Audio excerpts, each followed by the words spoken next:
Mr. Speaker, the President of the United States.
Speaker Johnson, Vice President Vance, the First Lady of the United States,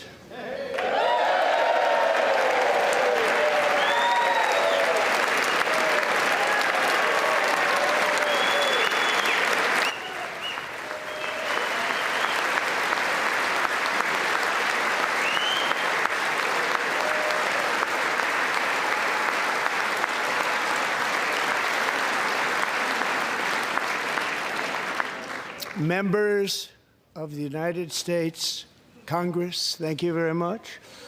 And to my fellow citizens, America is back.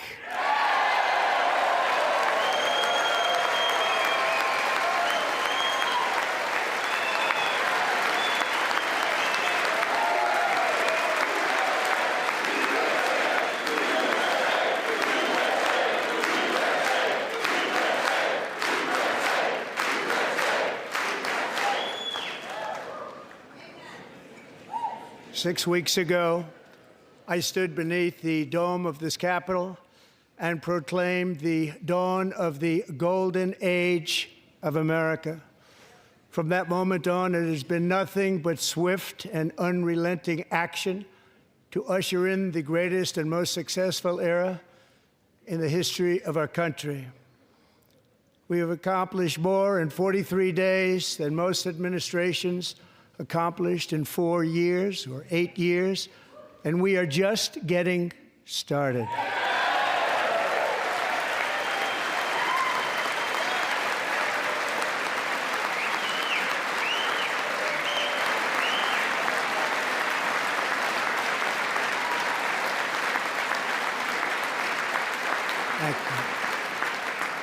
I return to this chamber tonight to report that America's momentum is back, our spirit is back, our pride is back, our confidence is back, and the American dream is surging bigger and better than ever before.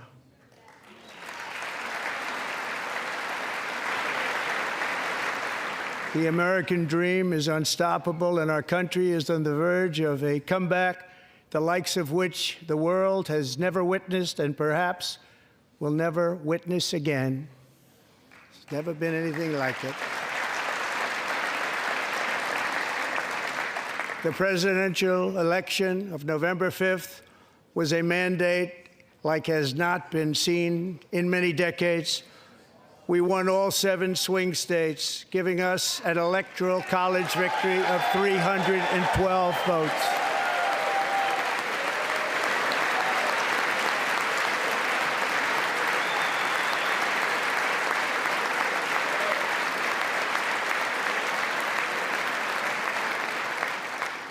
We won the popular vote by big numbers and won counties in our country.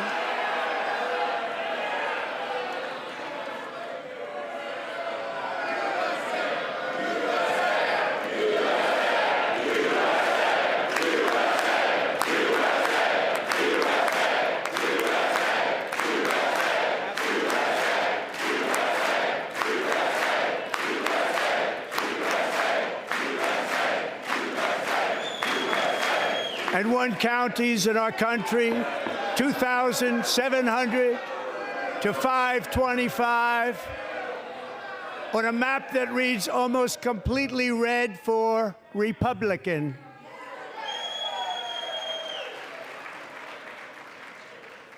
Now, for the first time in modern history, more Americans believe that our country is headed in the right direction than the wrong direction. In fact, it's an astonishing record, 27-point swing, the most ever.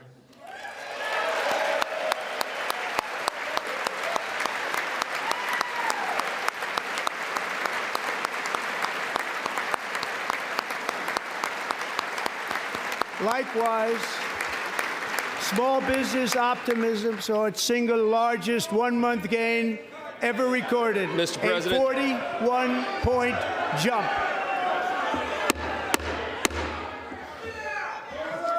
Members are directed to uphold and maintain decorum in the House and to cease any further disruptions. That's your warning.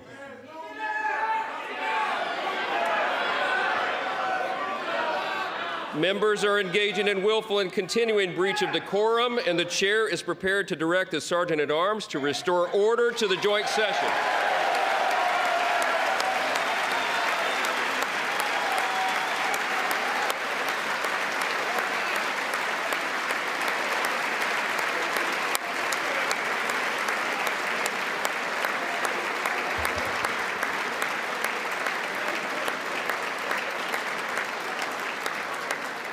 Mr. Green, take your seat. Take your seat, sir. Take your seat. Finding that members continue to engage in willful and concerted disruption of proper decorum, the chair now directs the Sergeant-at-Arms to restore order. Remove this gentleman from the chamber.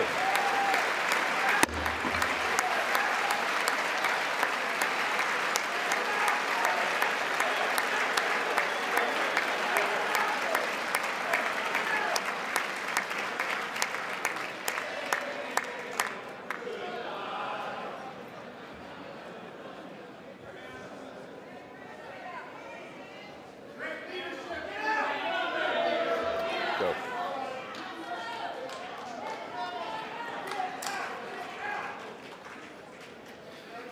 Members are directed to uphold and maintain decorum in the House. Mr. President, you continue. Thank you.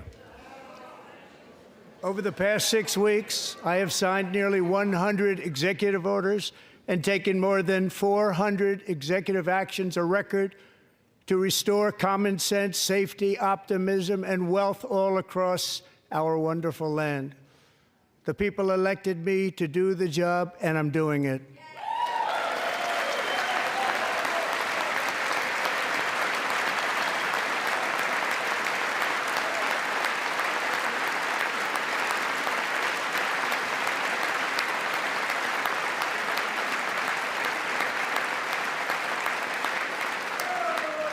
In fact, it has been stated by many that the first month of our presidency, it's our presidency, is the most successful in the history of our nation.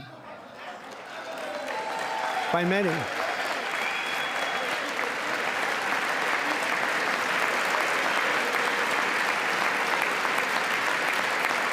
And what makes it even more impressive is that, do you know who number 2 is? George Washington. How about that? How about that? I don't know about that list, but we'll take it. Within hours of taking the oath of office, I declared a national emergency on our southern border, and I deployed the U.S. military and Border Patrol to repel the invasion of our country. And what a job they've done. As a result, illegal border crossings last month were by far the lowest ever recorded, ever.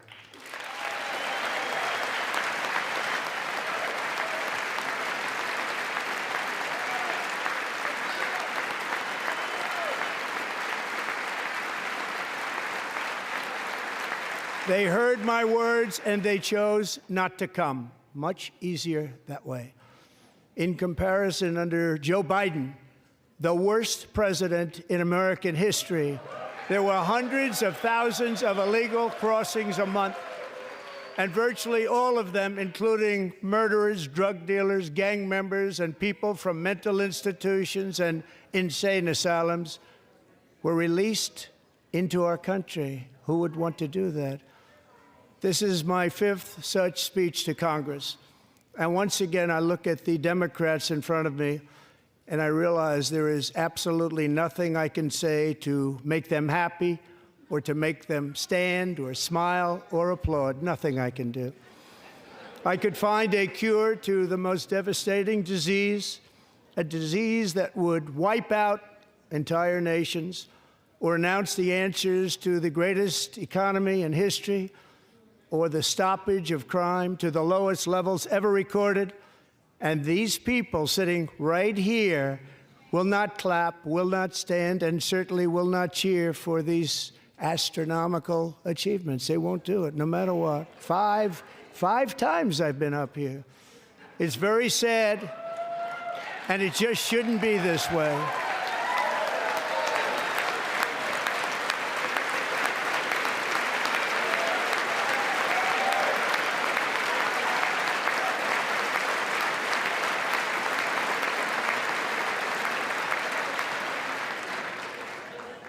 So Democrats sitting before me, for just this one night, why not join us in celebrating so many incredible wins for America?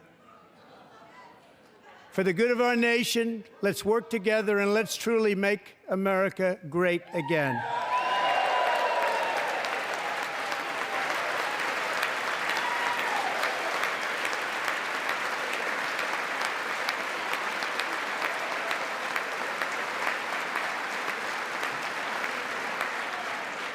Every day, my administration is fighting to deliver the change America needs to bring a future that America deserves, and we're doing it. This is a time for big dreams and bold action. Upon taking office, I imposed an immediate freeze on all federal hiring, a freeze on all new federal regulations, and a freeze on all foreign aid.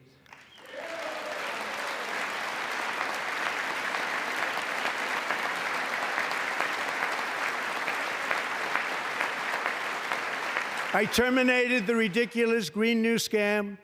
I withdrew from the unfair Paris Climate Accord, which was costing us trillions of dollars that other countries were not paying. I withdrew from the corrupt World Health Organization.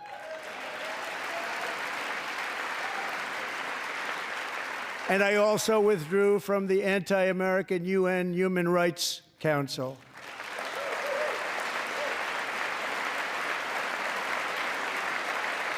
We ended all of Biden's environmental restrictions that were making our country far less safe and totally unaffordable.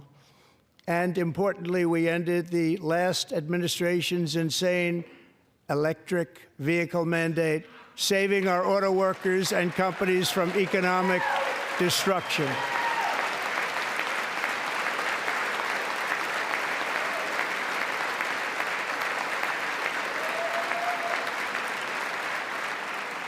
To unshackle our economy, I have directed that for every one new regulation, 10 old regulations must be eliminated, just like I did in my very successful first term.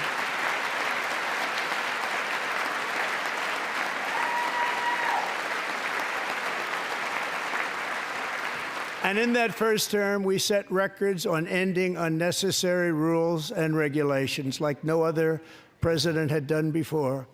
We ordered all federal workers to return to the office. They will either show up for work in person or be removed from their job.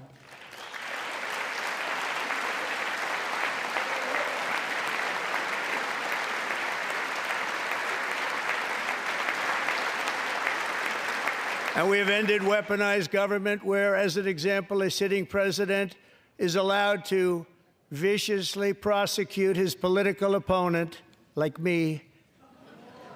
How did that work out? Not too good. Not too good.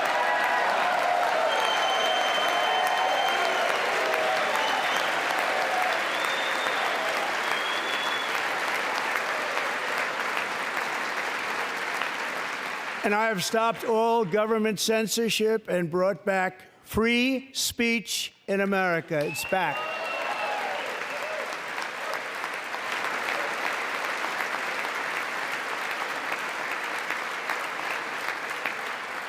And 2 days ago, I signed an order making English the official language of the United States of America.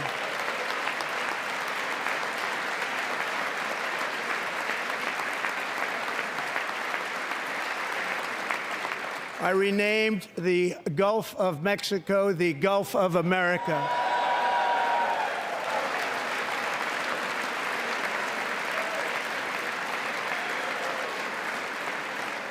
And likewise, I renamed, for a great president, William McKinley, Mount McKinley again. Beautiful Alaska. We love Alaska. We've ended the tyranny of so-called diversity, equity, and inclusion policies all across the entire federal government and, indeed, the private sector and our military. And our country will be woke no longer.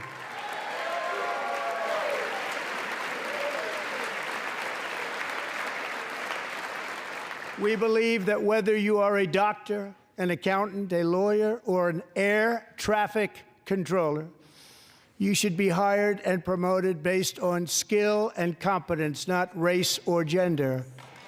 Very important.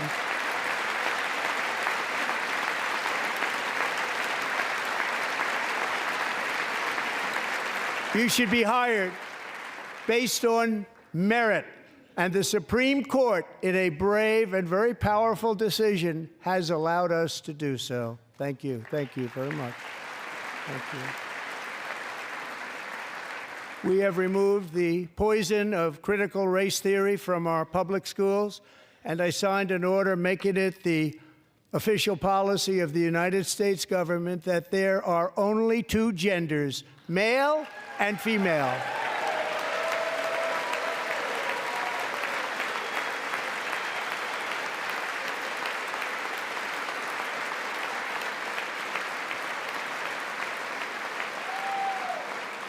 I also signed an executive order to ban men from playing in women's sports.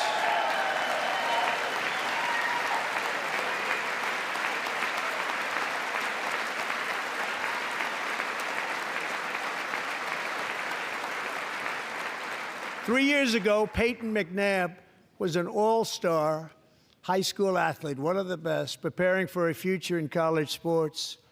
But when her girls' volleyball match was invaded by a male, he smashed the ball so hard in Peyton's face, causing traumatic brain injury, partially paralyzing her right side and ending her athletic career. It was a shot like she's never seen before. She's never seen anything like it. Peyton is here tonight in the gallery, and Peyton, from now on, schools will kick the men off the girls' team, or they will lose all federal funding.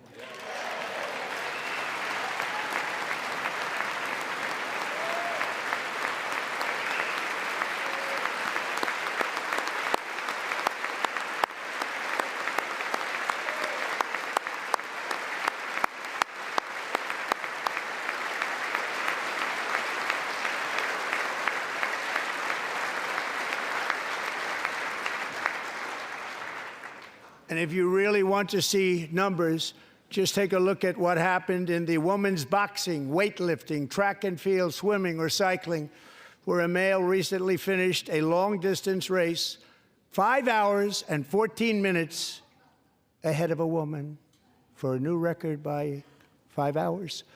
Broke the record by 5 hours. It's demeaning for women, and it's very bad for our country. We're not going to put up with it any longer.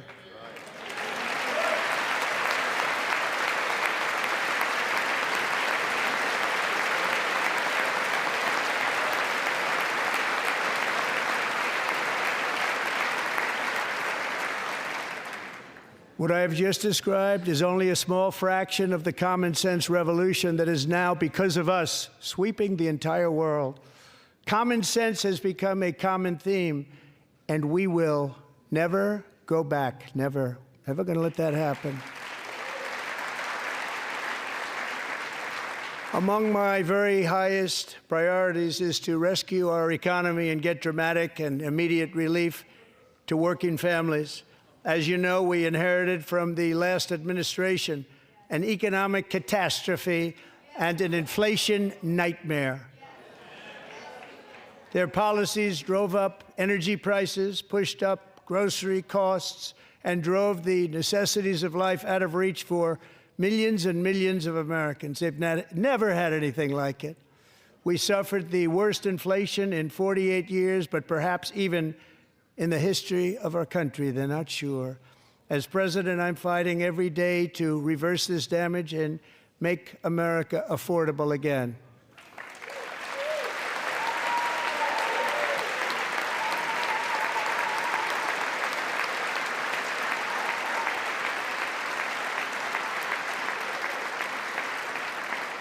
Joe Biden especially let the price of eggs get out of control.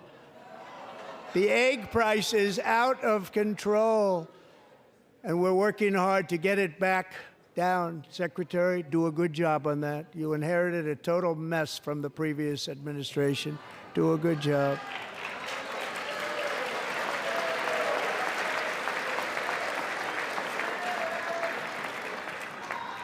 A major focus of our fight to defeat inflation is rapidly reducing the cost of energy.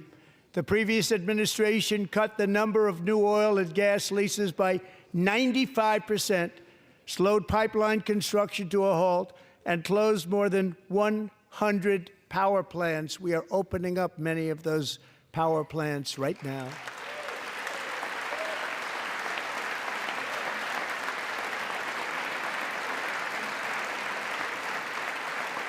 And frankly, we have never seen anything like it. That's why on my first day in office, I declared a national energy emergency. As you've heard me say many times, we have more liquid gold under our feet than any nation on earth, and by far. And now I fully authorize the most talented team ever assembled to go and get it. It's called Drill, Baby, Drill.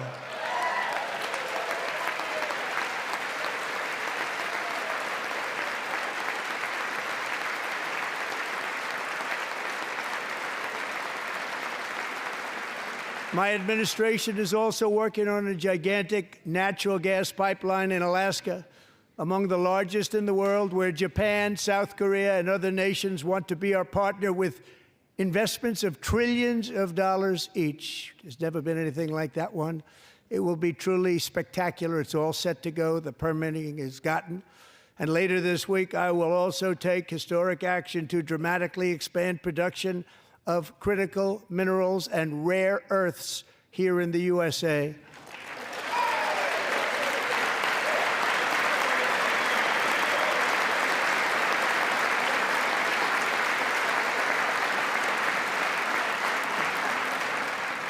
To further combat inflation, we will not only be reducing the cost of energy, but will be ending the flagrant waste of taxpayer dollars.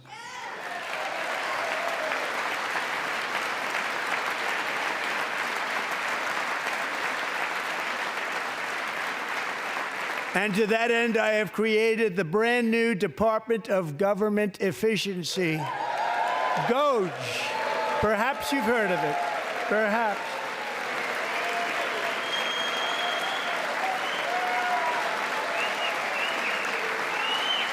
Which is headed by Elon Musk, who is in the gallery tonight.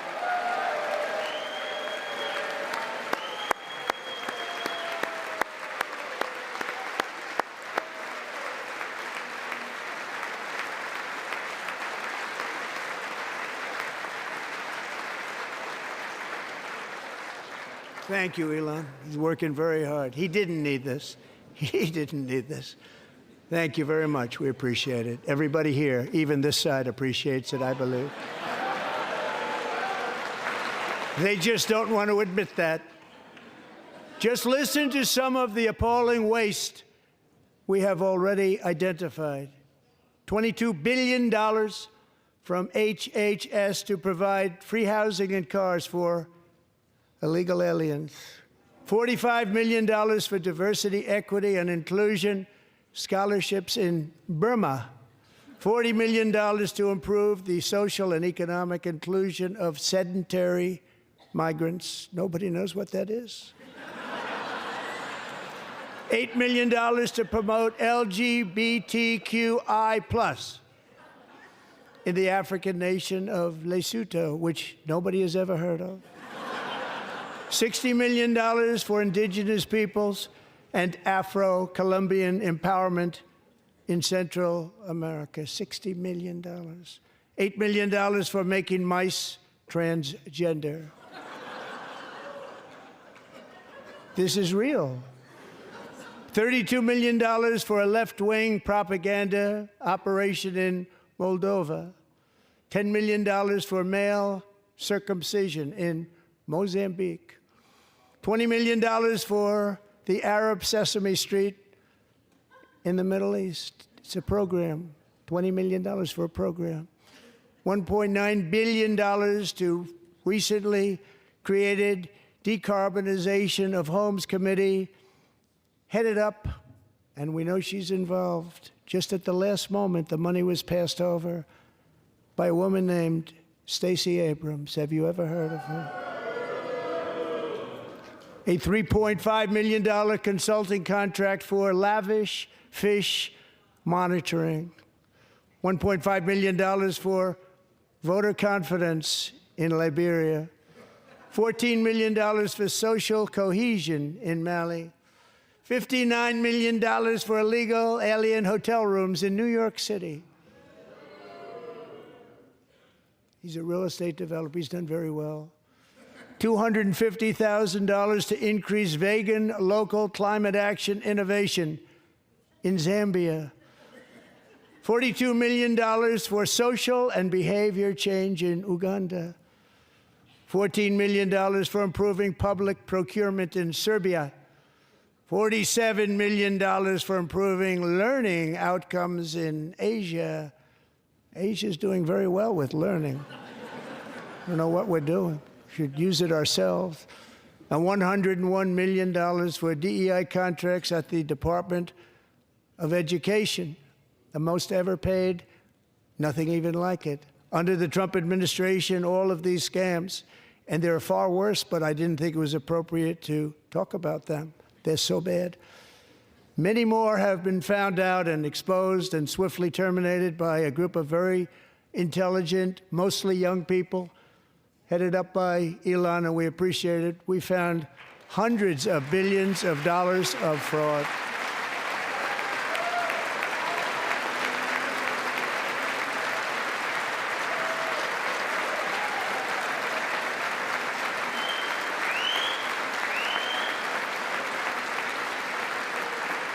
And we've taken back the money and reduced our debt to fight inflation and other things. Taken back a lot of that money. We got it just in time. This is just the beginning. The Government Accountability Office, a federal government office, has estimated annual fraud of over $500 billion in our nation, and we are working very hard to stop it. We're going to. We're also identifying shocking levels of incompetence and probable fraud in the Social Security program for our seniors, and that our seniors and people that we love rely on. Believe it or not, government databases list 4.7 million Social Security members from people aged 100 to 109 years old. It lists 3.6 million people from ages 110 to 119. I don't know any of them. I know some people that are rather elderly, but not quite that elderly. 3.47 million people from ages 120 to 129.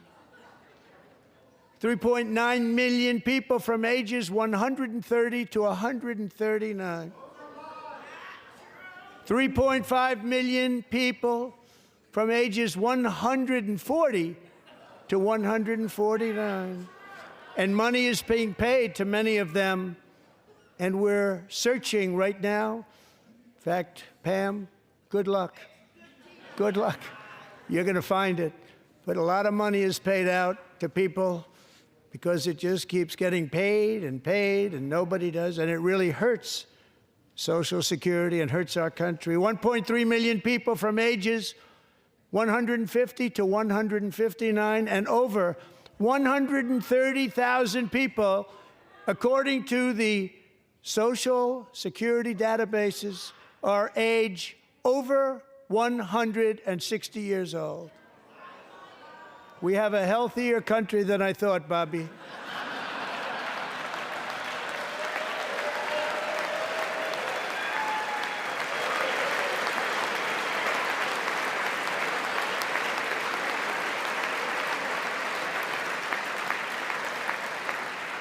Including, to finish, 1,039 people between the ages of 220 and 229 one person between the age of 240 and 249, and one person is listed at 360 years of age. More than 100 years, more than 100 years older than our country. But we're going to find out where that money's going, and it's not going to be pretty. By slashing all of the fraud, waste, and theft we can find, we will defeat inflation, bring down mortgage rates, lower car payments and grocery prices, protect our seniors, and put more money in the pockets of American families.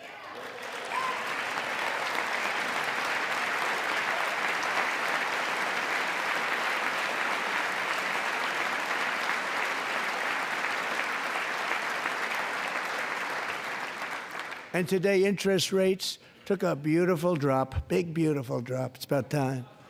And in the near future, I want to do what has not been done in 24 years, balance the federal budget. We're going to balance it.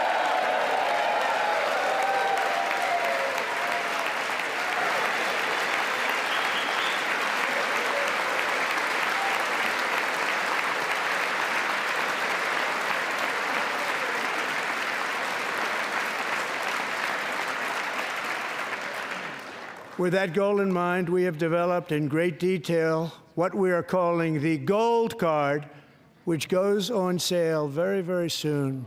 For $5 million, we will allow the most successful job-creating people from all over the world to buy a path to U.S. citizenship. It's like the green card, but better and more sophisticated. And these people will have to pay tax in our country. They won't have to pay tax from where they came.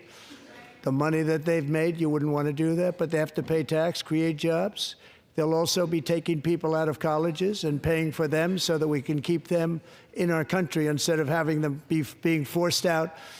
Number one, at the top school, as an example, being forced out and not being allowed to stay and create tremendous numbers of jobs and great success for a company out there. So while we take out the criminals, killers, traffickers, and child predators who are allowed to enter our country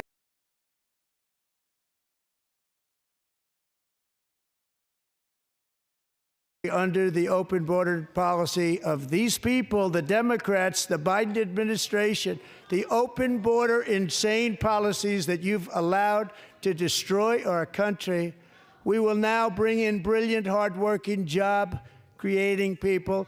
They're going to pay a lot of money, and we're going to reduce our debt with that money.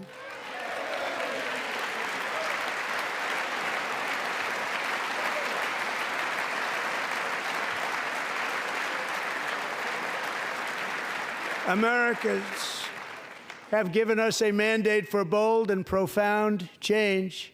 For nearly 100 years, the federal bureaucracy has grown until it has crushed our freedoms, ballooned our deficits, and held back America's potential in every possible way.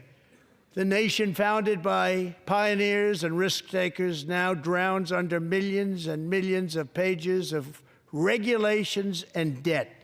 Approvals that should take 10 days to get instead take 10 years, 15 years, and even 20 years before you're rejected. Meanwhile, we have hundreds of thousands of federal workers who have not been showing up to work. My administration will reclaim power from this unaccountable bureaucracy, and we will restore true democracy to America again.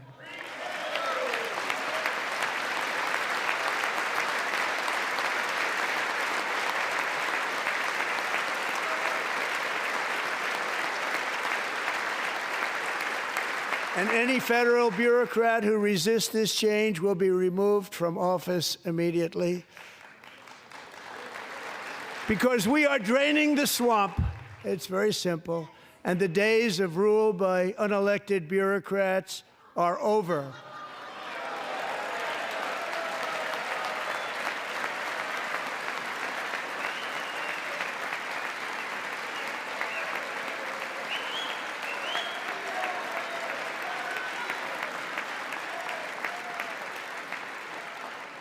And the next phase of our plan to deliver the greatest economy in history is for this Congress to pass tax cuts for everybody. They're in there. They're waiting for you to vote. And I'm sure that the people on my right, I don't mean the Republican right, but my right here, I'm sure you're going to vote for those tax cuts, because otherwise I don't believe the people will ever vote you into office. So I'm doing you a big favor by telling you that. But I know this group is going to be voting for the tax.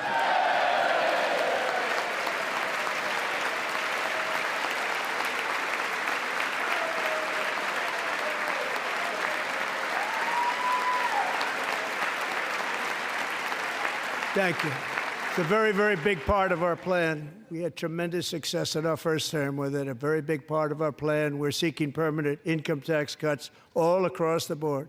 And to get urgently needed relief to Americans hit especially hard by inflation, I'm calling for no tax on tips, no tax on overtime, and no tax on Social Security benefits for our great seniors.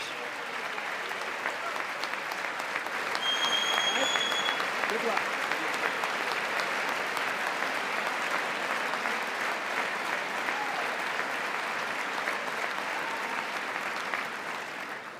And I also want to make interest payments on car loans tax deductible, but only if the car is made in America.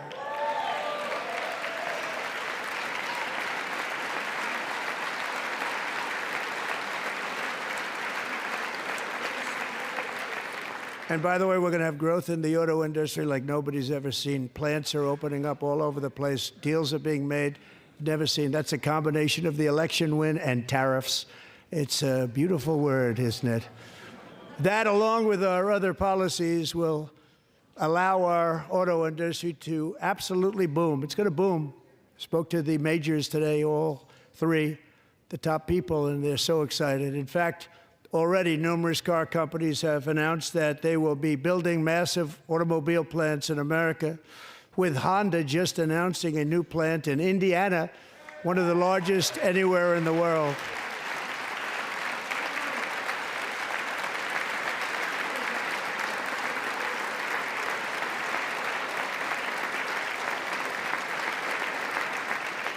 And this has taken place since our great victory on November 5th, a date which will hopefully go down as one of the most important in the history of our country.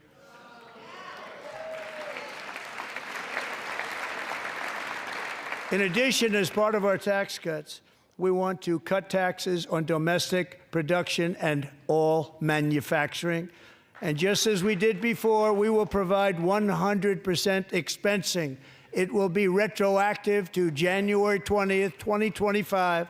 And it was one of the main reasons why our tax cuts were so successful in our first term, giving us the most successful economy in the history of our country, first term. We had a great first term.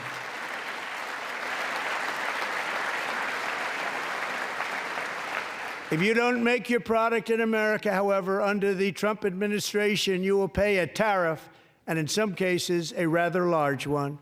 Other countries have used tariffs against us for decades, and now it's our turn to start using them against those other countries.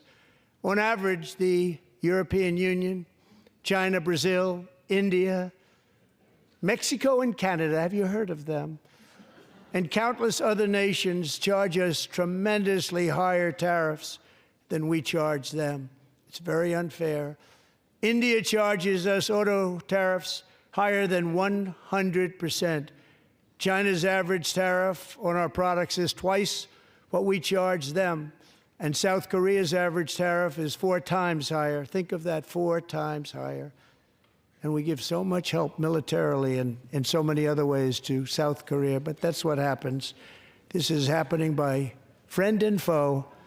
This system is not fair to the United States and never was, and so on April 2nd, I wanted to make it April 1st, but I didn't want to be accused of April Fool's Day. That's not, just one day cost us a lot of money. But we're going to do it in April. I'm a very superstitious person. April 2nd reciprocal tariffs kick in. And whatever they tariff us, other countries, we will tariff them. That's reciprocal, back and forth. Whatever they tax us, we will tax them. If they do non-monetary tariffs to keep us out of their market, then we will do non-monetary barriers to keep them out of our market. There's a lot of that, too. They don't even allow us in their market. We will take in trillions and trillions of dollars and create jobs like we have never seen before. I did it with China, and I did it with others, and the Biden administration couldn't do anything about it because there was so much money they couldn't do anything about it.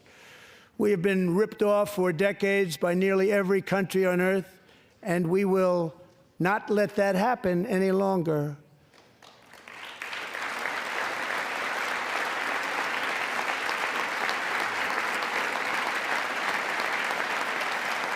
Much has been said over the last 3 months about Mexico and Canada, but we have very large deficits with both of them. But even more importantly, they've allowed fentanyl to come into our country at levels never seen before, killing hundreds of thousands of our citizens and many very young, beautiful people, destroying families. Nobody's ever seen anything like it. They are, in effect, receiving subsidies of hundreds of billions of dollars. We pay subsidies to Canada and to Mexico of hundreds of billions of dollars, and the United States will not be doing that any longer. We're not going to do it any longer.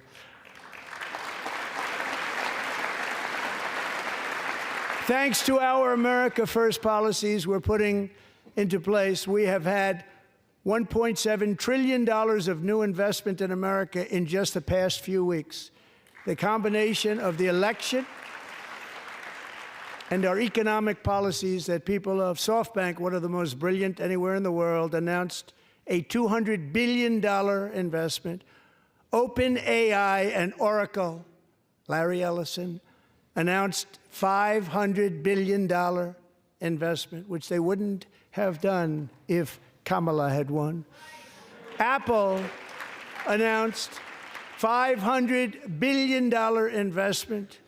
Tim Cook called me. He said, I cannot spend it fast enough. It's going to be much higher than that, I believe. They'll be building their plants here instead of in China. And just yesterday, Taiwan Semiconductor, the biggest in the world, most powerful in the world, has a tremendous amount, 97% of the market, announced a $165 billion investment to build the most powerful chips on earth right here in the USA.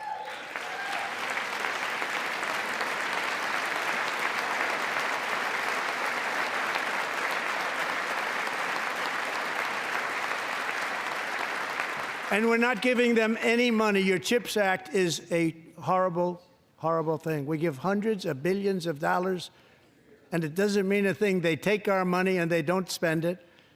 All that meant to them, we're giving them no money. All that was important to them was they didn't want to pay the tariffs, so they came and they're building, and many other companies are coming. We don't have to give them money. We just want to protect our businesses and our people, and they will come because they won't have to pay tariffs if they build in America. So it's very amazing. You should get rid of the CHIP Act, and whatever's left over, Mr. Speaker, you should use it to reduce debt or any other reason you want to.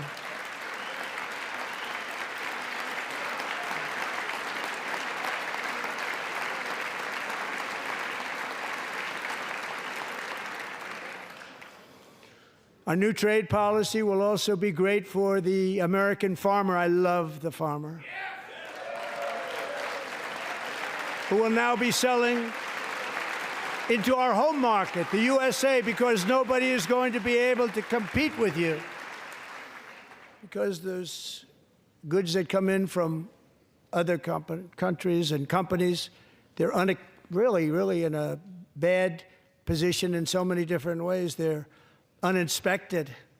They may be very dirty and disgusting, and they come in and they pour in, and they hurt our American farmers. The tariffs will go on agricultural product coming into America, and our farmers, starting on April 2nd, it may be a little bit of an adjustment period, We had that before when I made the deal with China, $50 billion of purchases, and I said, just bear with me, and they did. They did. Probably have to bear with me again, and this will be even better. That was great. The problem with it was that Biden didn't enforce it. He didn't enforce it. $50 billion of purchases, and we were doing great, but Biden did not enforce it, and it hurt our farmers. But our farmers are going to have a field day right now. So to our farmers, have a lot of fun. I love you too. I love you too. It's all going to happen.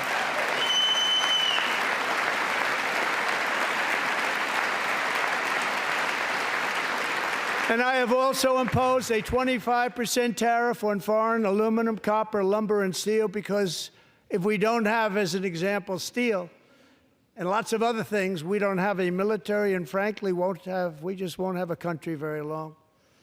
Here today is a proud American steelworker, fantastic person from Decatur, Alabama, Jeff Denard. Has been working at the same steel plant for 27 years in a job that has allowed him to serve as the captain of his local volunteer fire department, raise 7 children with his beautiful wife, Nicole, and over the years provide a loving home for more than 40 foster children. So great, Jeff.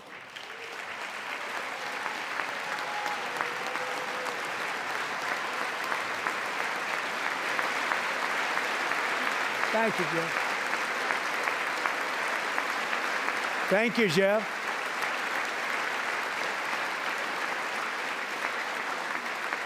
Stories like Jeff's remind us that tariffs are not just about protecting American jobs. They're about protecting the soul of our country.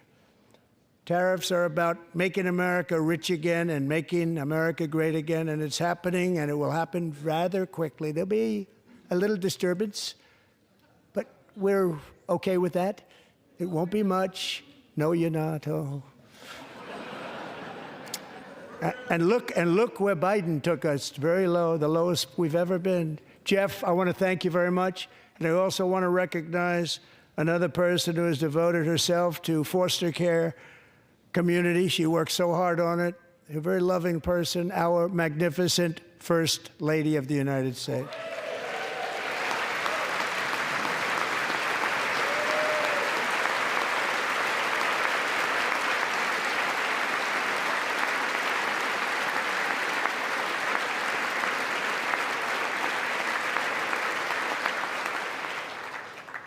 Melania's work has yielded incredible results, helping prepare our nation's future leaders as they enter the workforce. Our First Lady is joined by 2 impressive young women, very impressive. Haley Ferguson, who benefited from the First Lady's Fostering the Future initiative and is poised to complete her education and become a teacher. And Elliston Berry, who became a victim of an illicit deepfake image produced by a peer. With Elliston's help, the Senate just passed the Take It Down Act, and this is so important. Thank you very much, John. John Thune, thank you. Stand up, John. Thank you, John.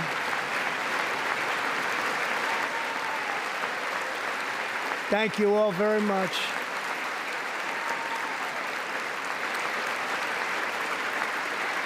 Thank you. And thank you to John Thune and the Senate. Great job. To criminalize the publication of such images online is a terrible, terrible thing. And once it passes the House, I look forward to signing that bill into law. Thank you. And I'm going to use that bill for myself, too, if you don't mind. Because nobody gets treated worse than I do online. Nobody. That's great. Thank you very much to the Senate. Thank you. But if we truly care about protecting Americans' children, no step is more crucial than securing America's borders. Over the past 4 years, 21 million people poured into the United States. Many of them were murderers, human traffickers, gang members, and other criminals from the streets of dangerous cities all throughout the world. Because of Joe Biden's insane and very dangerous open border policies, they are now strongly embedded in our country, but we are getting them out and getting them out fast.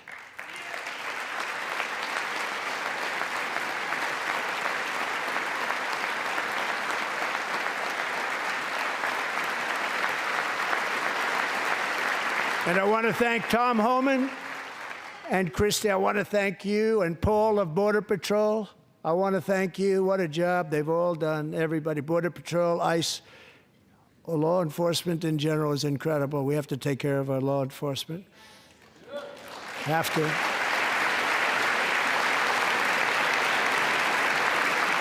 Last year,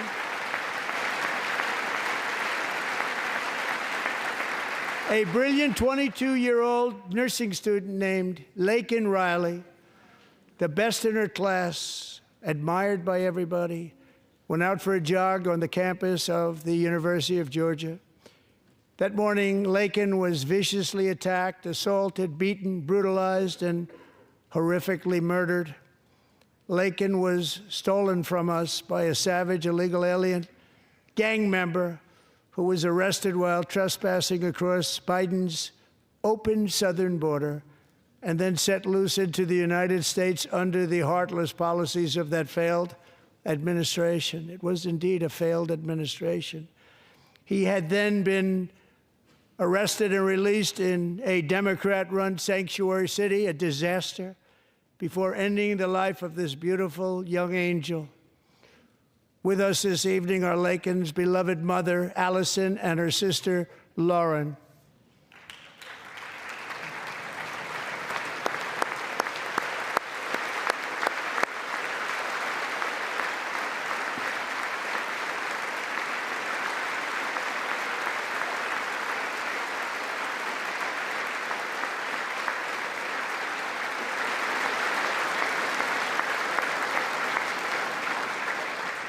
Last year, I told Laken's grieving parents that we would ensure their daughter would not have died in vain.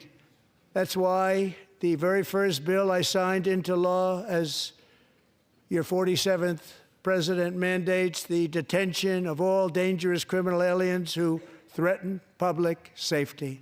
It's a very strong, powerful act.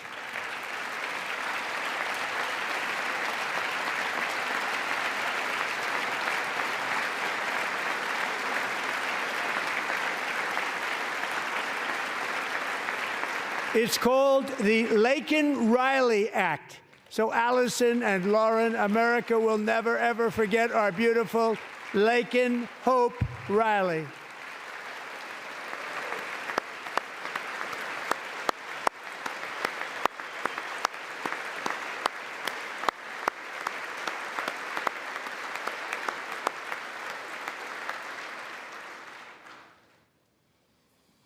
Thank you very much.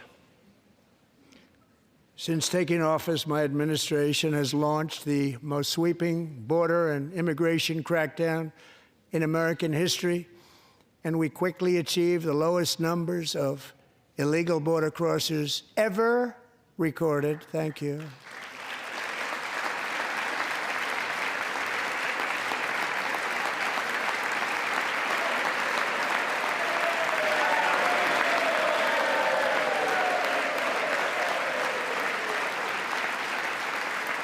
The media and our friends in the Democrat Party kept saying we needed new legislation, we must have legislation to secure the border.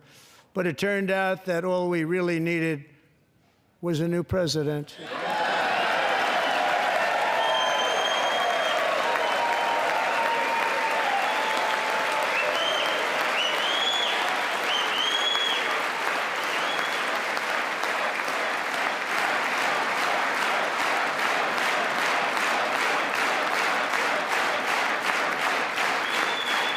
Thank you. Joe Biden didn't just open our borders, he flew illegal aliens over them to overwhelm our schools, hospitals, and communities throughout the country. Entire towns like Aurora, Colorado, and Springfield, Ohio, buckled under the weight of the migrant occupation and corruption like nobody's ever seen before. Beautiful towns destroyed. Now, just as I promised in my inaugural address, we are achieving the great liberation of America.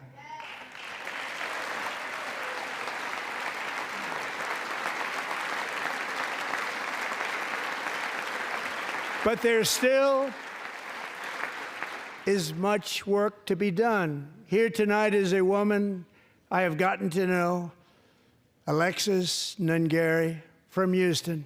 Wonderful woman. Last June, Alexis's 12-year-old daughter, her precious Jocelyn, walked to a nearby convenience store. She was kidnapped, tied up, assaulted for 2 hours under a bridge, and horrifically murdered. Arrested and charged with this heinous crime are 2 illegal alien monsters from Venezuela, released into America by the last administration through their ridiculous open border. The death of this beautiful 12-year-old girl and the agony of her mother and family touched our entire nation greatly. Alexis, I promised that we would always remember your daughter, your magnificent daughter, and earlier tonight, I signed an order keeping my word to you. One thing I have learned about Jocelyn is that she loved animals so much. She loved nature.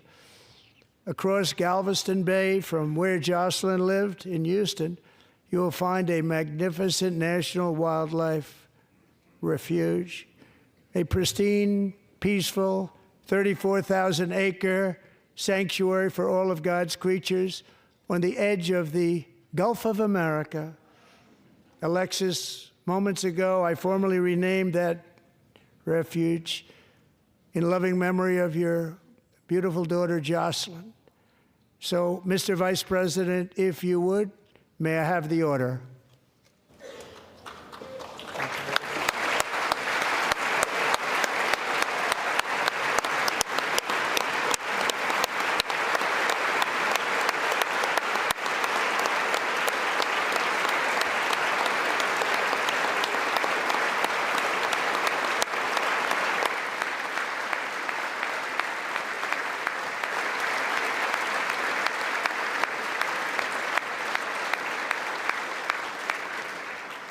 Thank you very much.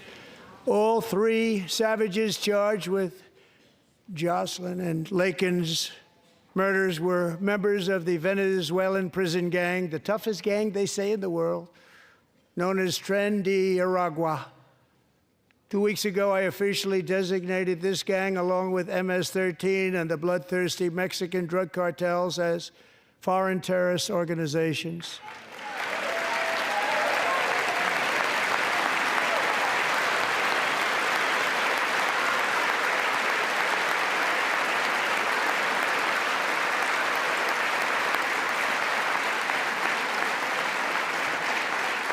They are now officially in the same category as ISIS, and that's not good for them.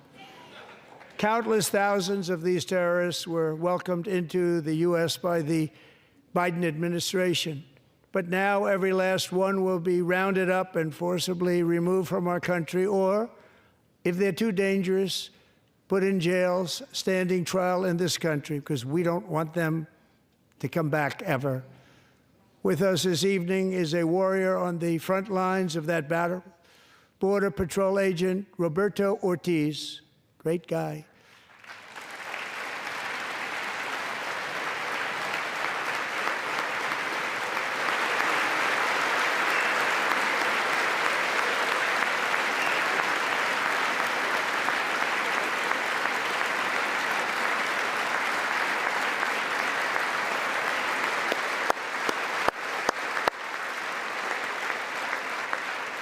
In January, Roberto and another agent were patrolling by the Rio Grande near an area known as Cartel Island. Doesn't sound too nice to me. When heavily armed gunmen started shooting at them, Roberto saw that his partner was totally exposed, at great danger, and he leapt into action, returning fire and providing crucial seconds for his fellow agent to seek safety, just barely. I have some of the prints of that event, and it was not good. Agent Ortiz, we salute you for your great courage and for your line of fire that you took and for the bravery that you showed. We honor you, and we will always honor you. Thank you, Roberto, very much.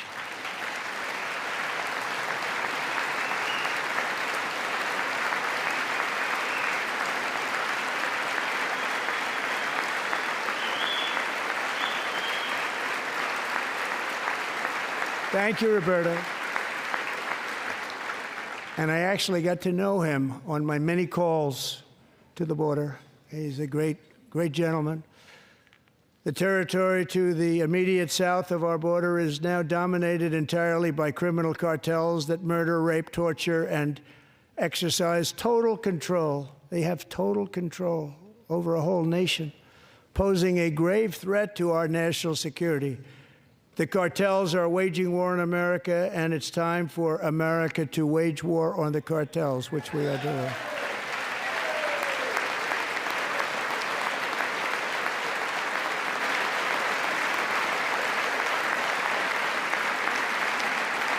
Five nights ago, Mexican authorities, because of our tariff policies being imposed on them, think of this, handed over to us 29 of the biggest cartel leaders in their country. That has never happened before. They want to make us happy.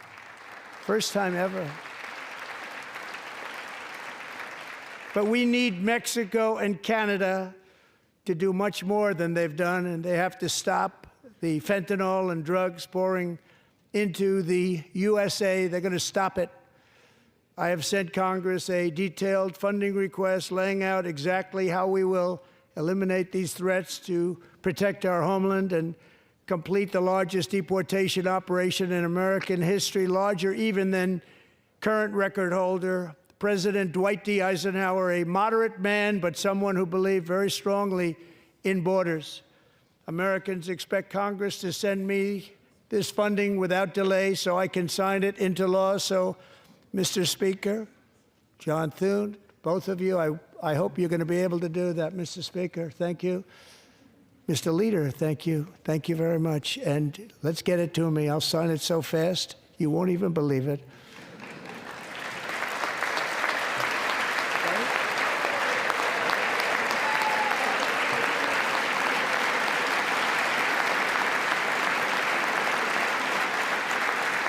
And as we reclaim our sovereignty, we must also bring back law and order to our cities and towns.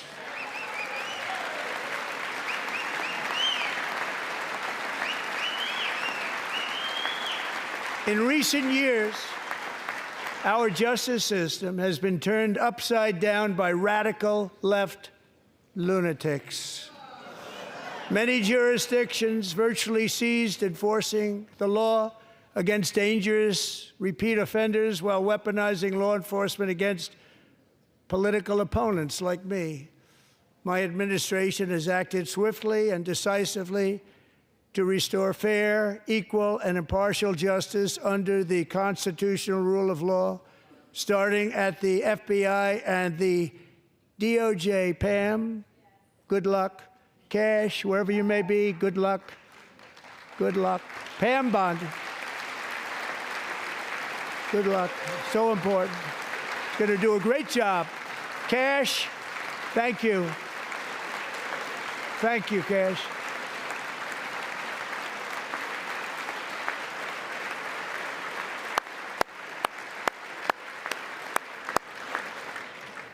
They've already started very strong. They're going to do a fantastic job. You're going to be very proud of them.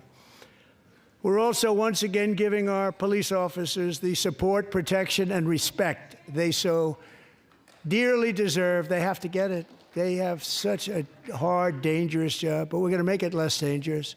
The problem is the bad guys don't respect the law, but they're starting to respect it, and they soon will respect it. This also includes our great fire departments throughout the country. Our firemen and women are unbelievable people, and we'll never forget them. And besides that, they voted for me in record numbers, so I have no choice.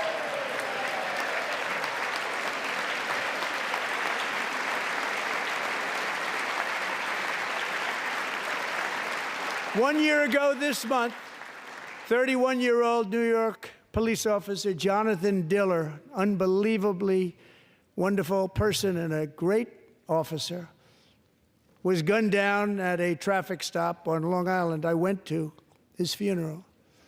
The vicious criminal charged with his murder had 21 prior arrests, and they were rough arrests, too. He was a real bad one.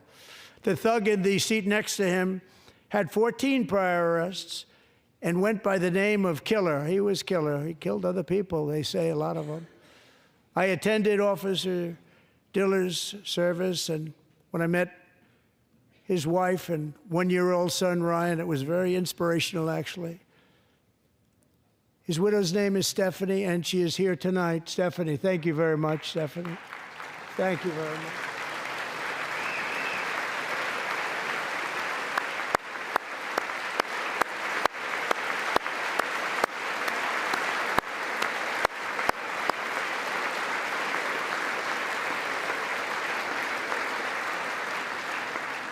Stephanie, we're going to make sure that Ryan knows his dad was a true hero, New York's finest, and we're going to get these cold-blooded killers and repeat offenders off our streets, and we're going to do it fast.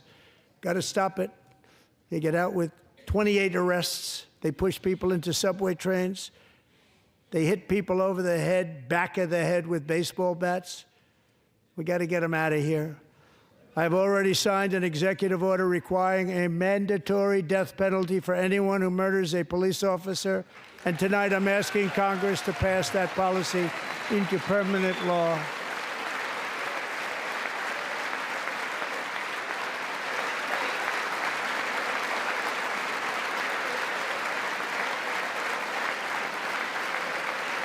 I'm also asking for a new crime bill getting tough on repeat offenders while enhancing protections for America's police officers so they can do their jobs without fear of their lives being totally destroyed. They don't want to be killed. We're not going to let them be killed. Joining us in the gallery tonight is a young man who truly loves our police. His name is DJ Daniel. He is 13 years old, and he has always dreamed of becoming a police officer.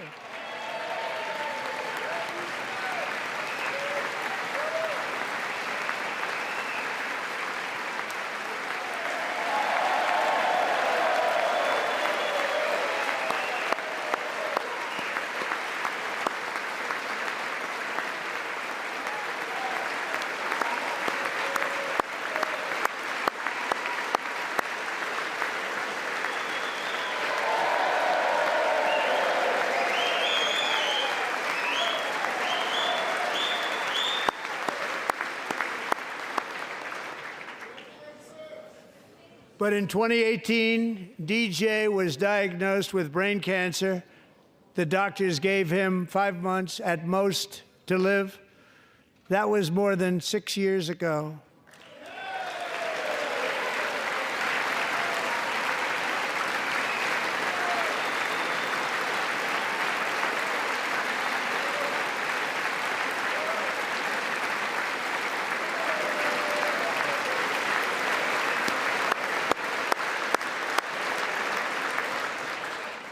Since that time, DJ and his dad have been on a quest to make his dream come true, and DJ has been sworn in as an honorary law enforcement officer, actually a number of times. The police love him, the police departments love him. And tonight, DJ, we're going to do you the biggest honor of them all. I am asking our new Secret Service Director, Sean Curran, to officially make you an agent of the United States Secret Service.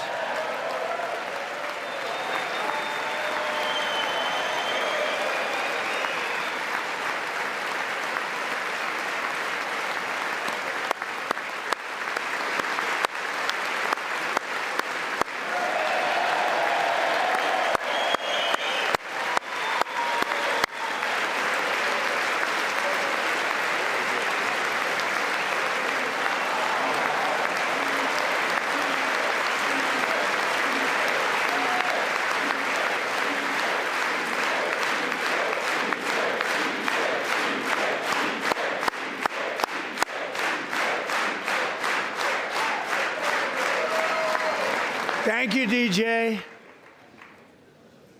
DJ's doctors believe his cancer likely came from a chemical he was exposed to when he was younger.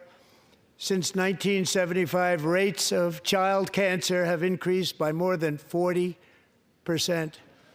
Reversing this trend is one of the top priorities for our new presidential commission to make America healthy again, chaired by our new Secretary of Health and Human Services, Robert F. Kennedy, Jr.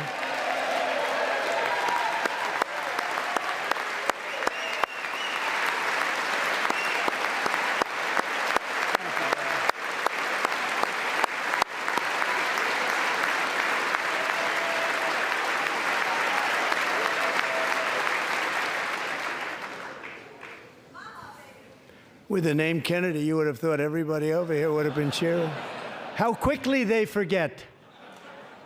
Our goal is to get toxins out of our environment, poisons out of our food supply, and keep our children healthy and strong. As an example, not long ago, and you can't even believe these numbers, 1 in 10,000 children had autism, 1 in 10,000. And now it's 1 in 36. There's something wrong, 1 in 36, think of that. So we're gonna find out what it is, and there's nobody better than Bobby and all of the people that are working with you. You have the best to figure out what is going on. Okay, Bobby, good luck. It's a very important job, thank you. Go get him.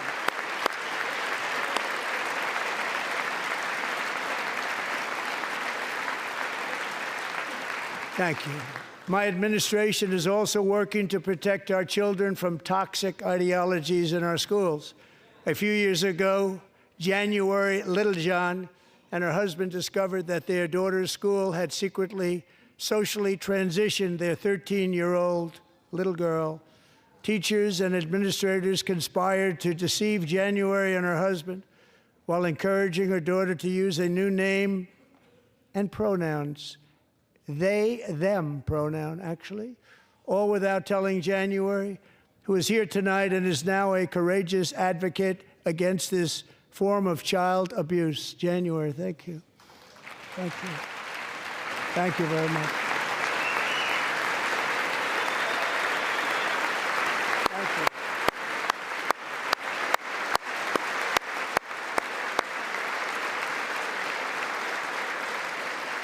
Thank you. Stories like this are why, shortly after taking office, I signed an executive order banning public schools from indoctrinating our children with transgender ideology.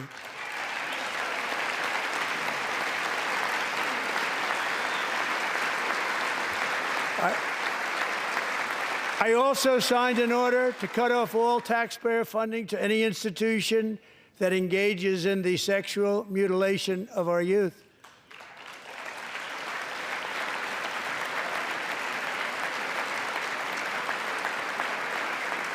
And now I want Congress to pass a bill permanently banning and criminalizing sex changes on children and forever ending the lie that any child is trapped in the wrong body.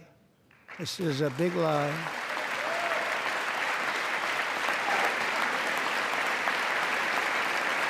And our message to every child in America is that you are perfect exactly the way God made you.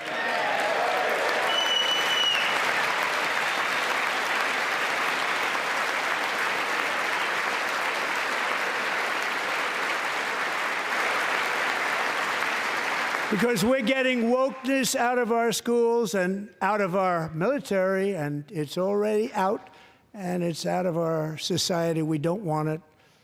Wokeness is trouble. Wokeness is bad. It's gone. It's gone. And we feel so much better for it, don't we? Don't we feel better? Our service members won't be activists and ideologues. They will be fighters and warriors. They will fight for our country. And Pete, congratulations. Secretary of Defense, congratulations.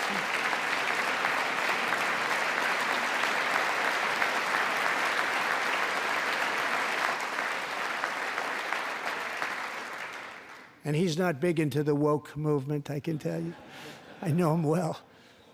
I am pleased to report that in January, the U.S. Army had its single best recruiting month in 15 years and that all armed services are having among the best recruiting results ever in the history of our services. What a difference.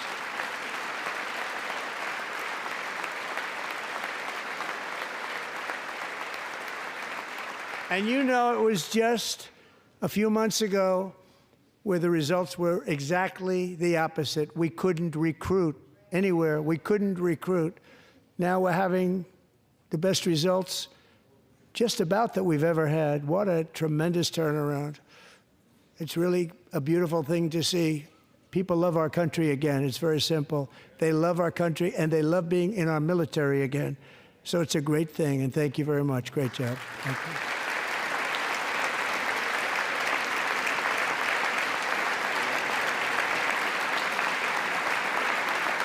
We're joined tonight by a young man, Jason Hartley, who knows the weight of that call of duty. Jason's father, grandfather, and great-grandfather all wore the uniform. Jason tragically lost his dad, who was also a Los Angeles County Sheriff's deputy when he was just a boy, and now he wants to carry on the family legacy of service. Jason is a senior in high school, a six-letter varsity athlete, a really good athlete, they say, a brilliant student with a 4.46, that's good, GPA. And his greatest dream is to attend the U.S. Military Academy at West Point.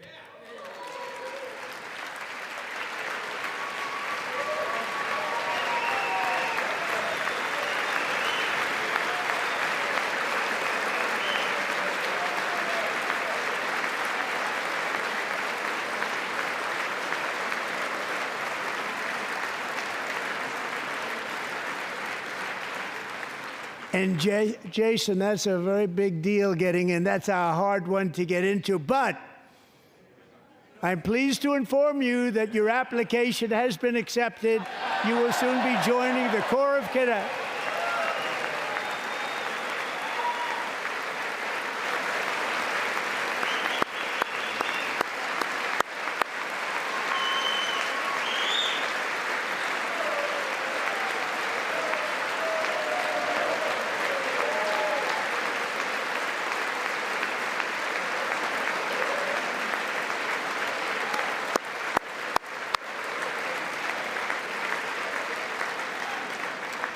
Thank you. Jason, you're going to be on the long gray line, Jason.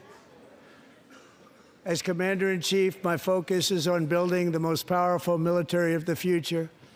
As a first step, I'm asking Congress to fund a state-of-the-art Golden Dome missile defense shield to protect our homeland, all made in the USA.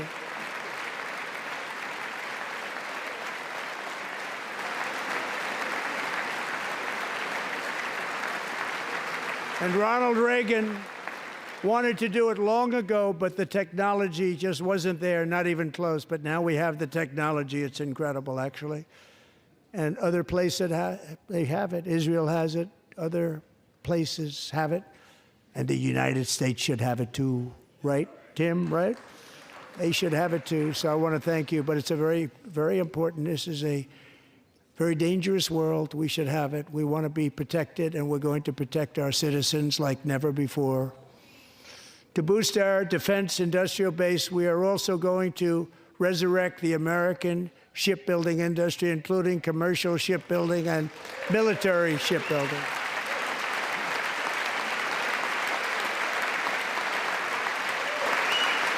And for that purpose, I am announcing tonight that we will create a new Office of Shipbuilding in the White House and offer special tax incentives to bring this industry home to America where it belongs. We used to make so many ships. We don't make them anymore very much, but we're going to make them very fast, very soon. It will have a huge impact. To further enhance our national security, my administration will be reclaiming the Panama Canal, and we've already started doing it.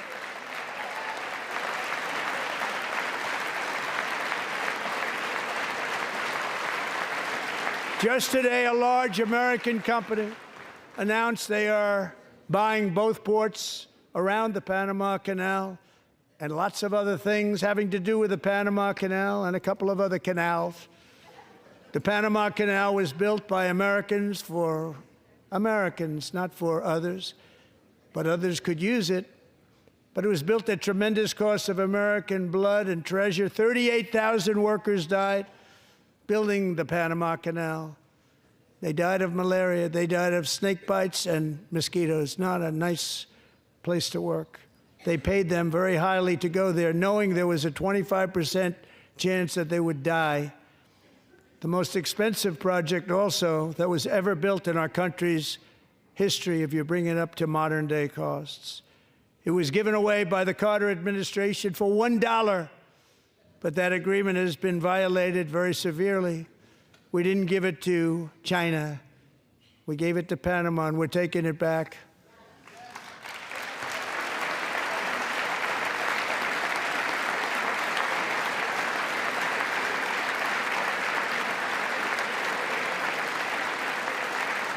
And we have Marco Rubio in charge. Good luck, Marco. Now, we know who to blame if anything goes wrong. Marco's been amazing, and he's going to do a great job. Think of it. He got 100 votes. You know, he was approved with actually 99, but the 100th was this gentleman, and I feel very certain. So let's assume he got 100 votes. And I'm either very, very happy about that or I'm very concerned about it. But he's already proven. I mean, he's a great gentleman. He's respected by everybody, and we appreciate you voting for Marco. He's going to do a fantastic job. Thank you. Thank you. He's doing a great job. Great job. And I also have a message tonight for the incredible people of Greenland. We strongly support your right to determine your own future. And if you choose, we welcome you into the United States of America. We need Greenland for national security and even international security, and we're working with everybody involved to try and get it. But we need it really for international world security, and I think we're going to get it. One way or the other, we're going to get it. We will keep you safe. We will make you rich, and together we will take Greenland to heights like you have never thought possible before. It's a very small population, but very, very large piece of land and very, very important for military security. America is once again standing strong against the forces of radical Islamic terrorism. 3.5 years ago, ISIS terrorists killed 13 American service members and countless others in the Abbey Gate bombing during the disastrous and incompetent withdrawal from Afghanistan. Not that they were withdrawing, it was the way they withdrew. Perhaps the most embarrassing moment in the history of our country. Tonight, I am pleased to announce that we have just apprehended the top terrorist responsible for that atrocity, and he is right now on his way here to face the swift sword of American justice.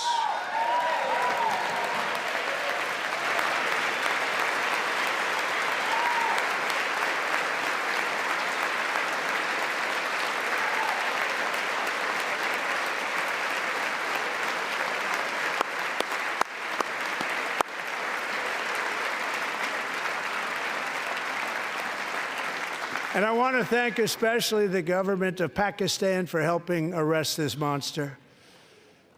This was a very momentous day for those 13 families who I actually got to know very well, most of them, whose children were murdered, and the many people that were so badly, over 42 people, so badly injured on that fateful day in Afghanistan. What a horrible day. Such incompetence was shown. That when Putin saw what happened, I guess he said, wow, maybe this is my chance. That's how bad it was. Should have never happened. Grossly incompetent people. I spoke to many of the parents and loved ones, and they're all in our hearts tonight. Just spoke to them on the phone. We had a big call. Every one of them called, and everybody was on the line, and they did nothing but cry with happiness. They were very happy, as happy as you can be under those circumstances. Their child brother, sister, son, daughter was killed for no reason whatsoever. In the Middle East, we're bringing back our hostages from Gaza. In my first term, we achieved one of the most groundbreaking peace agreements in generations, the Abraham Accords.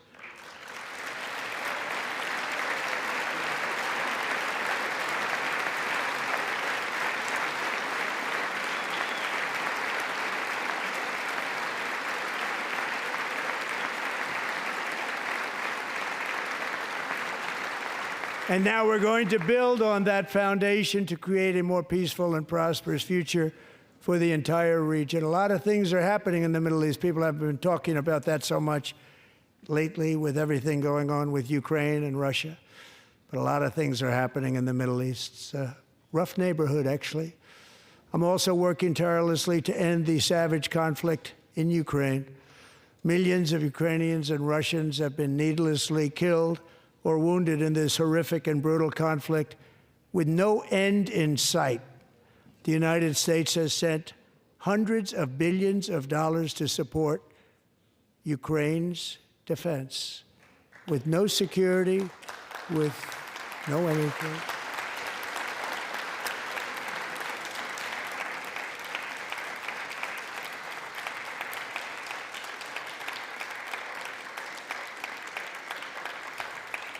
Do you want to keep it going for another 5 years?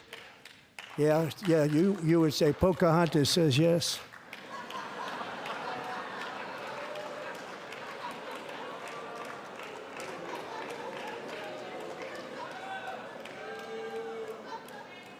"2,000 people are being killed every single week. More than that. They're Russian young people. They're Ukrainian young people. They're not Americans. But I want it to stop. Meanwhile, Europe has sadly spent more money buying Russian oil and gas than they have spent on defending Ukraine, by far. Think of that. They've spent more buying Russian oil and gas than they have defending. And we've spent perhaps $350 billion, like taking candy from a baby. That's what happened. And they've spent $100 billion. What a difference that is. And we have an ocean separating us, and they don't. But we're getting along very well with them, and lots of good things are happening. Biden has authorized more money in this fight than Europe has spent, by billions and billions of dollars. It's hard to believe that they wouldn't have stopped it and said, at some point, come on, let's equalize. You got to be equal to us. But that didn't happen. Earlier today, I received an important letter from President Zelensky of Ukraine. The letter reads, "Ukraine is ready to come to the negotiating table as soon as possible to bring lasting peace closer. Nobody wants peace more than the Ukrainians," he said. "My team and I stand ready to work under President Trump's strong leadership to get a peace that lasts. We do really value how much America has done to help Ukraine maintain its sovereignty and independence. Regarding the agreement on minerals and security, Ukraine is ready to sign it at any time that is convenient for you." I appreciate that he sent this letter, just got it a little while ago. Simultaneously, we've had serious discussions with Russia and have received strong signals that they are ready for peace. Wouldn't that be beautiful? Wouldn't that be beautiful?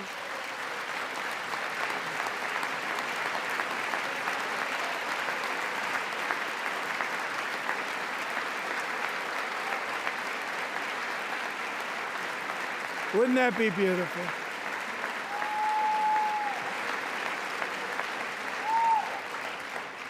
It's time to stop this madness. It's time to halt the killing. It's time to end this senseless war. If you want to end wars, you have to talk to both sides. Nearly 4 years ago, amid rising tensions, a history teacher named Mark Fogel was detained in Russia and sentenced to 14 years in a penal colony. Rough stuff. The previous administration barely lifted a finger to help him. They knew he was innocent, but they had no idea where to begin. But last summer, I promised his 95-year-old mother, Malphine, that we would bring her boy safely back home. After 22 days in office, I did just that, and they are here tonight.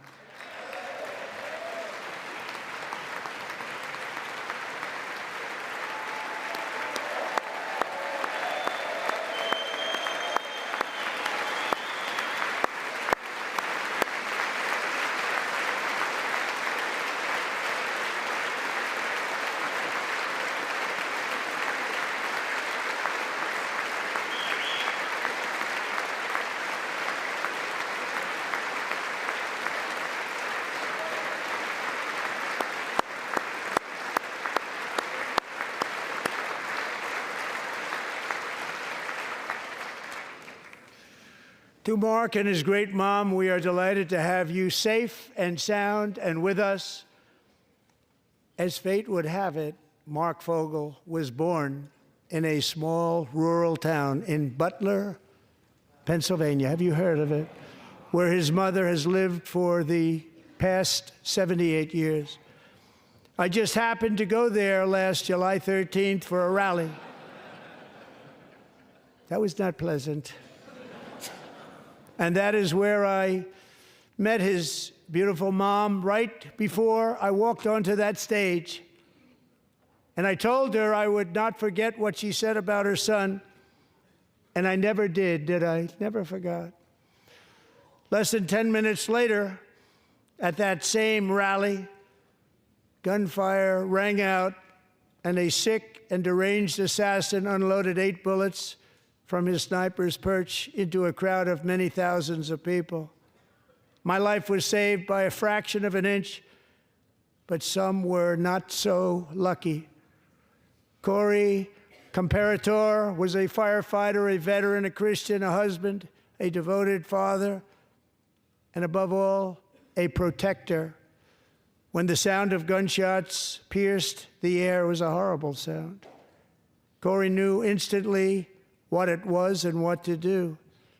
He threw himself on top of his wife and daughters and shielded them from the bullets with his own body. Corey was hit really hard. You know the story from there. He sacrificed his life to save theirs. 2 others, very fine people, were also seriously hit. But thankfully, with the help of 2 great country doctors, we thought they were gone, and they were saved. So those doctors had great talent. We're joined by Corey's wife, Helen, who was his high school sweetheart, and their 2 beloved daughters, Allison and Kaylee. Thank you.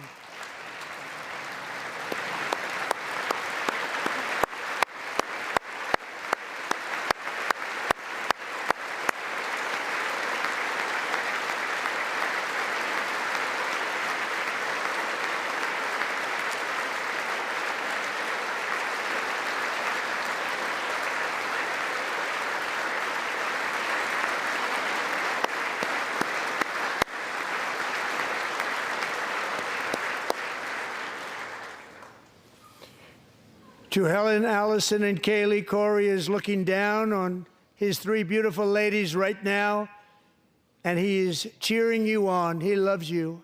He is cheering you on. Corey was taken from us much too soon, but his destiny was to leave us all with a shining example of the selfless devotion of a true American patriot. It was love like Corey's that built our country, and it's love like Corey's that is going to make our country more majestic than ever before. I believe that my life was saved that day in Butler for a very good reason. I was saved by God to make America great again. I believe that. Thank you. Thank you.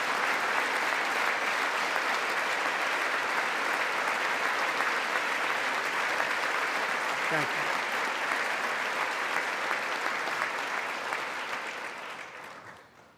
Thank you very much. From the patriots of Lexington and Concord to the heroes of Gettysburg and Normandy, from the warriors who crossed the Delaware to the trailblazers who climbed the Rockies, and from the legends who soared at Kitty Hawk, to the astronauts who touched the moon. Americans have always been the people who defied all odds, transcended all dangers, made the most extraordinary sacrifices, and did whatever it took to defend our children, our country, and our freedom. And as we have seen in this chamber tonight, that same strength, faith, love, and spirit is still alive and thriving in the hearts of the American people. Despite the best efforts of those who would try to censor us, silence us, break us, destroy us, Americans are today a proud, free, sovereign, and independent nation that will always be free, and we will fight for it till death. We will never let anything happen to our beloved country, because we are a country of doers, dreamers, fighters, and survivors. Our ancestors crossed a vast ocean, strode into the unknown wilderness, and carved their fortunes from the rock and soil of a perilous and very dangerous frontier. They chased our destiny across a boundless continent. They built the railroads, laid the highways, and graced the world with American marvels like the Empire State Building, the mighty Hoover Dam, and the towering Golden Gate Bridge. They lit the world with electricity, broke free of the force of gravity, fired up the engines of American industry, vanquished the communists, fascists, and Marxists all over the world, and gave us countless modern wonders sculptured out of iron, glass, and steel.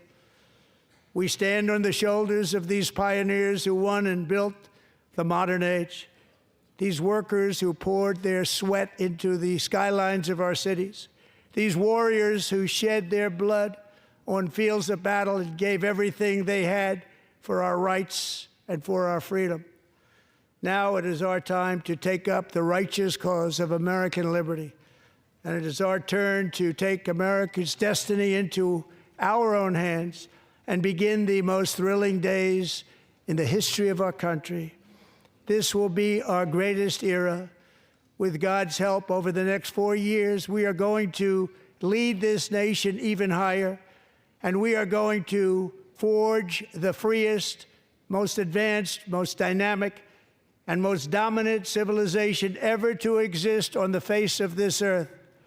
We are going to create the highest quality of life, build the safest and wealthiest and healthiest and most vital communities anywhere in the world. We are going to conquer the vast frontiers of science, and we are going to lead humanity into space and plant the American flag on the planet Mars and even far beyond.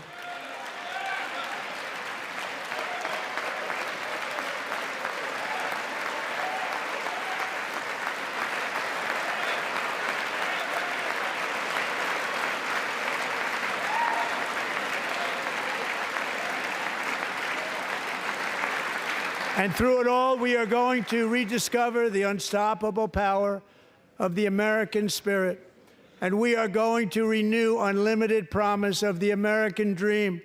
Every single day, we will stand up and we will fight, fight, fight for the country our citizens believe in and for the country our people deserve.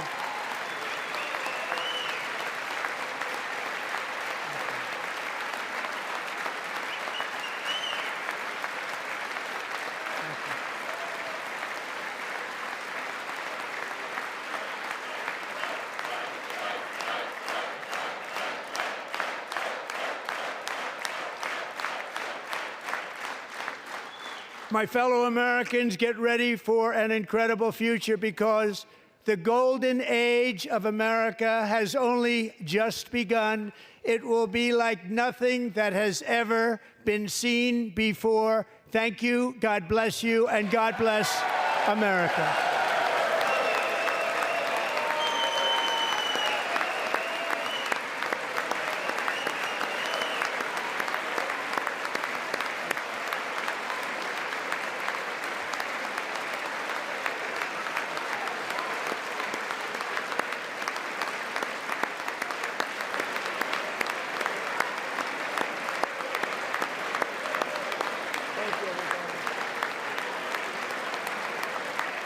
Thank you. Thank you very much. Thank you very much.